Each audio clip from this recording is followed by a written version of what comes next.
Bismillahirrahmanirrahim. Assalamualaikum warahmatullahi wabarakatuh. Alhamdulillahirrahmanirrahim. Assalatu wassalamu ala asyrafil anbiya'i wal mursalin wa ala sahbihi wa barik wa sallim ajma'in. Amma ba'd. Teman-teman, saudara-saudariku yang beriman dimanapun berada, kembali pada kesempatan di pagi hari ini saya menyapa dan mendoakan. Tidak terasa kita telah masuk ke dalam pada tanggal 10 Rajab ya, tahun 1446 Hijrah, bertepatan dengan 10 Januari tahun 2025. Mudah-mudahan kita semua masih diberikan limpahan kenikmatan Allah SWT, rahmat Allah SWT, masih ditetapkan dalam istiqomah dalam Islam, iman dan ihsan. Mudah-mudahan kita semua juga di hari ini Allah berikan berbagai macam limpahan ya, terutama istiqomah dalam amalan sebagai persiapan menuju masuknya ke bulan Ramadan nanti.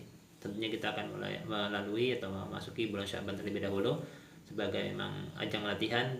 Jangan sampai ketika masuk Ramadan kita lebih menjadikan hari pertama atau hari-hari awal Ramadan itu sebagai ajang latihan, karena banyaknya orang yang gagal di Ramadan karena menjadikan Ramadan itu awal Ramadan sebagai ajang latihan seperti itu. Jadi kalau mau pemanasan, jika mau pemanasan maka Rajab dan Sya'ban inilah menjadi ajang pemanasan sebagai sarana latihan untuk membiasakan bangun malam, berbanyak tilawah Al-Quran, dan juga melatih untuk berpuasa atau siam di bulan-bulan Rajab ini, bulan haram ya, zamannya hurum, 4 bulan yang kemarin kami bahas di video sebelumnya. Keutamaan berpuasa di bulan ini sangat tinggi sekali, bahkan bisa menyamai jihad fisabilillah yang tidak pulang lagi mereka harta dan jiwanya seperti itu. Jadi menjaga diri dari perbuatan yang dilarang juga besar balasannya di bulan ini. Teman-teman, kembali pada kesempatan di kali ini, izinkan kembali kami sharing berbagi. Kali ini di kitab Yaqutun Nafis, masih di lanjutan yang kemarin sudah masuk di pembahasan waktu-waktu sholat ya. Kali ini sholat di halaman 32 ya, sholat nanti kalau tidak terlalu panjang, jika tidak terlalu panjang nanti akan sampai ke halaman 33. Jadi halaman ke 32 ini, jika teman-teman punya kitab yang sama, itu membahas tentang a'dzarus sholati arba'atu. Jadi uzur-uzur sholat ya. Uzur sholat itu maksudnya sholat yang ada penjelasannya begini. Ya, uzur-uzur sholat ya. Uzur-uzur dalam sholat itu ada 4. Ya, yang pertama ketiduran ya, an-naumu. Nah, ini tertidur sebelum masuk waktu sholat atau tertidur setelah masuk waktu sholat, namun ia berkeyakinan akan bangun sebelum keluar waktunya dan melaksanakan sholat. Jadi orang-orang yang ketiduran sebelum waktunya sholat ya kan, saat tidurnya belum bangun tapi waktu sholat sudah masuk ya, ini termasuk uzur-uzur dalam sholat itu.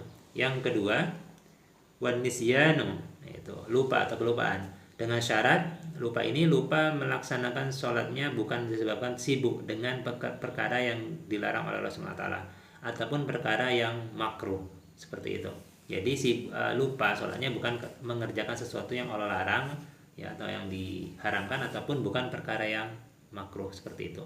Ini uzur yang kedua dalam sholat. Yang ketiga, wal jama'u, yaitu menjamak sholat. Nah, ini sholat jamak takhir misalnya sebab sakit atau safar ya, sebab sakit yang agak sulit jika mengerjakan sholat tepat satu-satu, misalnya zuhur seperti asar, maka boleh dijamak, atau dalam kondisi safar. Betul. Untuk ketentuan sholat safar nanti ada penjelasan pada pembahasan berikutnya, berapa jarak yang harus ditempuh minimal ketika boleh melakukan ketika hendak melakukan sholat jamak seperti itu. Ini yang ketiga ya, menjamak sholat itu bagian daripada uzur-uzur sholat. Yang keempat, wal ikrahu, yaitu dipaksa atau diancam untuk meninggalkan sholat yang membahayakan keselamatan dirinya.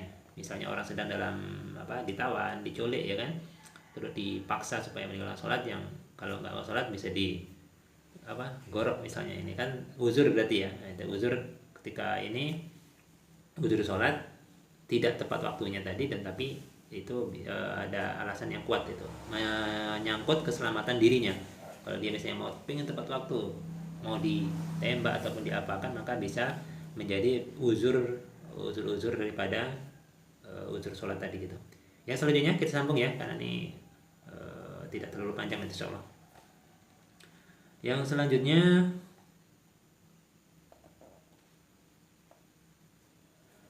salat yang diharamkan dari segi waktunya ya. Sholat yang diharamkan dari segi waktunya kami bacakan langsung ya, nanti kan kami terjemahkan insyaallah.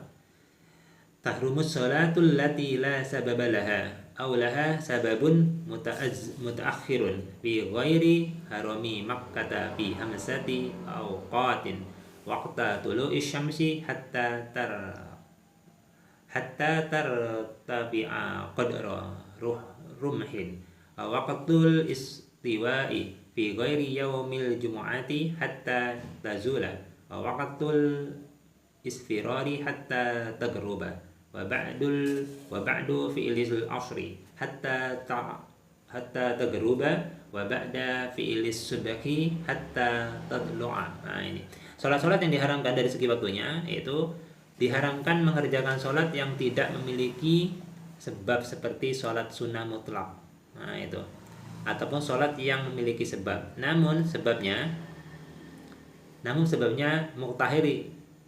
muktahir yaitu sholat yang lebih dahulu dilakukan sebelum sebabnya, yaitu sholat yang dilakukan terlebih dahulu, ya, sholatnya lebih dahulu dilakukan sebelum sebabnya, seperti sholat istikharah dan sholat sunnah ihram, dan hal tersebut berlaku di luar tanah suci Mekah, maka diharamkan sholat sunnah tersebut pada 5 waktu, yaitu waktu sholat yang diharamkan waktunya dari segi waktunya ya, tadi ya judul atasnya, sholat yang diharamkan dari segi waktunya. Yang pertama itu sholat terbit matahari sampai ia meninggi seukuran tombak. Jadi ketika suruk itu ketika ada kajian taklim atau kajian subuh, ketika matahari sudah di alarm ya, atau di jam itu ada, di HP juga ada, suruk berarti matahari telah terbit, maka tidak langsung sholat, kita menunggu dulu, ada jeda ya. Kalau kita ukur dari subuh itu kurang lebih 1,5 jam lah ya, itu jam lebih 30 menit itu sudah bisa masuk waktu awal duha lah, seperti itu, atau ya kurang lebih 1,5 jam itu sudah masuk waktu duha. Itu yang pertama. Yang kedua, sholat yang diharamkan dari segi waktunya saat matahari tepat berada di atas kita kecuali di hari Jumat sampai matahari tergelincir. Saat tepat di atas kepala itu kan gelincir sedikit nanti baru azan deh zuhur ya, kecuali pada sholat Jumat karena tidak langsung sholat, ada pembacaan khutbah seperti itu. Yang ketiga, saat matahari mulai menguning sampai matahari terbenam. Nah, saat matahari mulai menguning sampai matahari terbenam, di waktu asar ya, bagian 3 ini ada penjelasannya. Yang keempat, setelah melaksanakan sholat asar sampai matahari terbenam. Setelah melaksanakan sholat asar sampai matahari terbenam. Dan yang kelima atau yang terakhir dari sholat yang diharamkan dari sisi waktunya, setelah melaksanakan sholat subuh sampai terbitnya matahari.